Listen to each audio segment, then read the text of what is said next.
ସାଙ୍ଗ ଗୋଟେ ମାଛ ମୁଣ୍ଡା ତିଆରି କର ମାଛ ମୁଣ୍ଡ ଦେଖୁନ ହଁ ମୁଁ ତିଆରି କରୁଛି କହିପାରିବି ଗାଇସ୍ ଆଜି ଗୋଟେ ସ୍ପେଶାଲ ବିରଳ ଆଇଟମ୍ ହେଉଛି ସେଇଟା ଆମର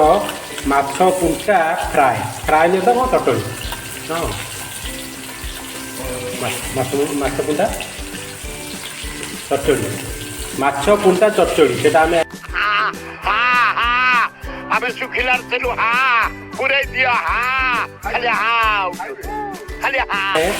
ତିଆରି କରିବୁ ଆପଣ ଏଟା ଧ୍ୟାନ ସହିତ ଦେଖନ୍ତୁ ମାଛ ପୁଣ୍ଟା ଚଟଣି ବର୍ତ୍ତମାନ ତାକୁ ଦେଖି ମୁଁ ବ୍ୟାକ୍ କରିଦେଉଛି ଗାଈ ବର୍ତ୍ତମାନ ଦେଖିଦିଅ ଆମର ସେଟପ୍ଟା ବର୍ତ୍ତମାନ ଏଇଠି ହେଇଗଲା ଆମ ସେଟପ୍ରେ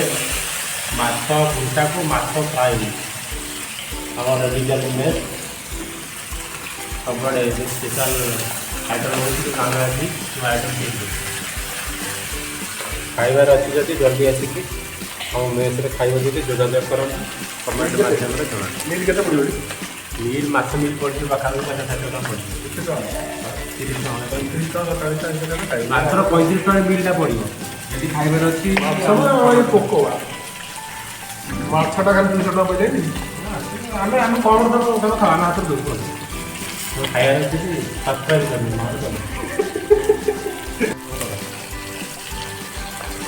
ମାଛ ପୋଟା ଚଚଡ଼ି ପାଇଁ ଆମର ବାଇଗଣଟା ଦେହରେ ପଡ଼ିବ ବାଇଗଣଟା ପିସ୍ ପିସ୍ କରି କଟା ହେବ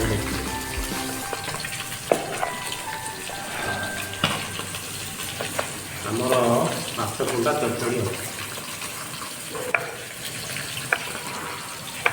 ହେବ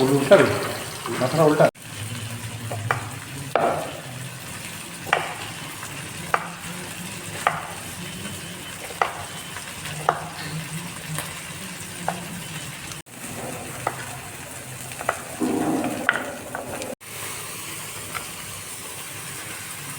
ଆଳୁ ବର୍ତ୍ତମାନ କଟା ହେବ ପିସ୍ ପିସ୍ ଆଳୁ ମଧ୍ୟ ପଡ଼ିବ ମାଛ ପୁଣ୍ଟା ଯେଉଁ ପୁଣ୍ଟାଟା ଅଛି ସ୍ପେଶାଲ ରେସିପି ପାଇଁ ମାଛ ପୁଣ୍ଟା ହେବ ଯେମିତି ଆଳୁ କଟା ହେବ ଏଇଟା ହେଉଛି ମାଛ ପୁଣ୍ଟା ଚଟଚଡ଼ି ଏ ଆଇଟମ୍ଟା ଆଜି ହେବ ସ୍ପେଶାଲ ଆଇଟମ୍ ଆପଣମାନଙ୍କ ପାଇଁ ଦୟାକରି ଆପଣ ଏ ଭିଡ଼ିଓଟାକୁ ଘରେ ବସିକି ଦେଖିବେ ଆଉ ଏଇଭଳିଆ ଆଇଟମ୍ ଘରେ ବସିକି କରିବେ ଏଇଟା ହେଉଛି ବାହାର ଦେଖିବେ ନା ସ୍ୱାସ୍ଥ୍ୟକାର ଖାଦ୍ୟ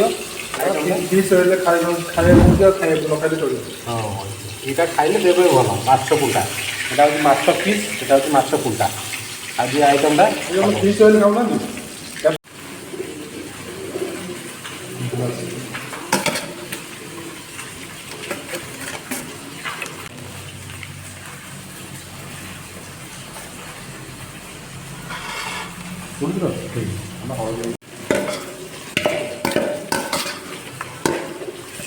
ମାଛ ପୁଣ୍ଟା ଚଡ଼ଚଡ଼ି ଚର୍ବି କହୁନୁ ପୁଣ୍ଟା କ'ଣ କହୁଛୁ ନା ସେଟା ନା କିଛି ନାହିଁ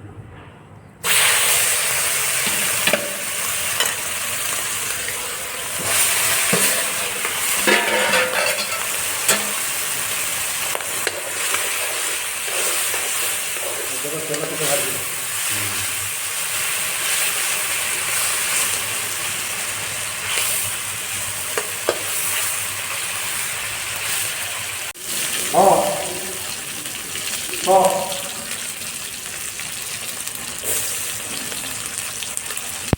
ଏଇ ରୋଷେଇ ମାଛ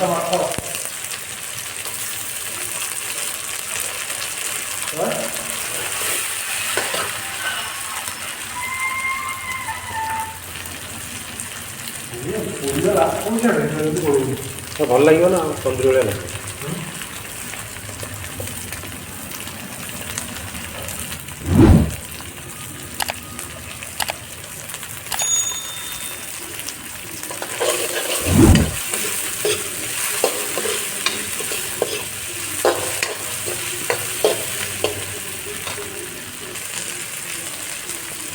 पूरा ऊपर हाँ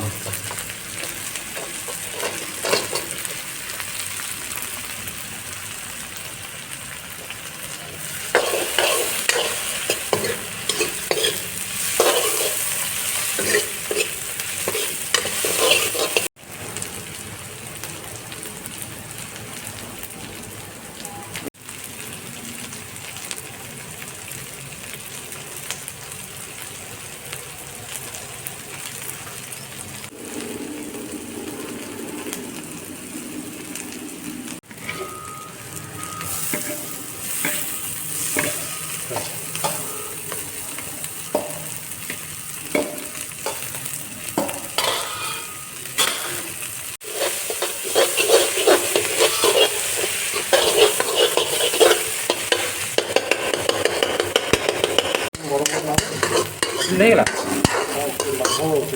ଆଉ କ'ଣ ପକେଇବି?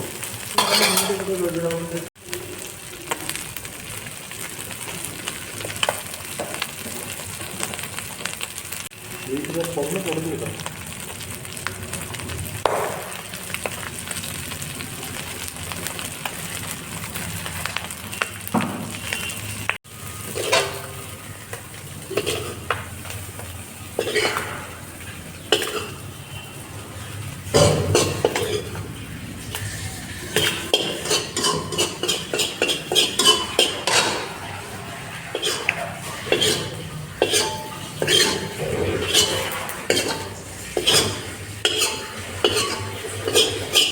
ଆମର ବର୍ତ୍ତମାନ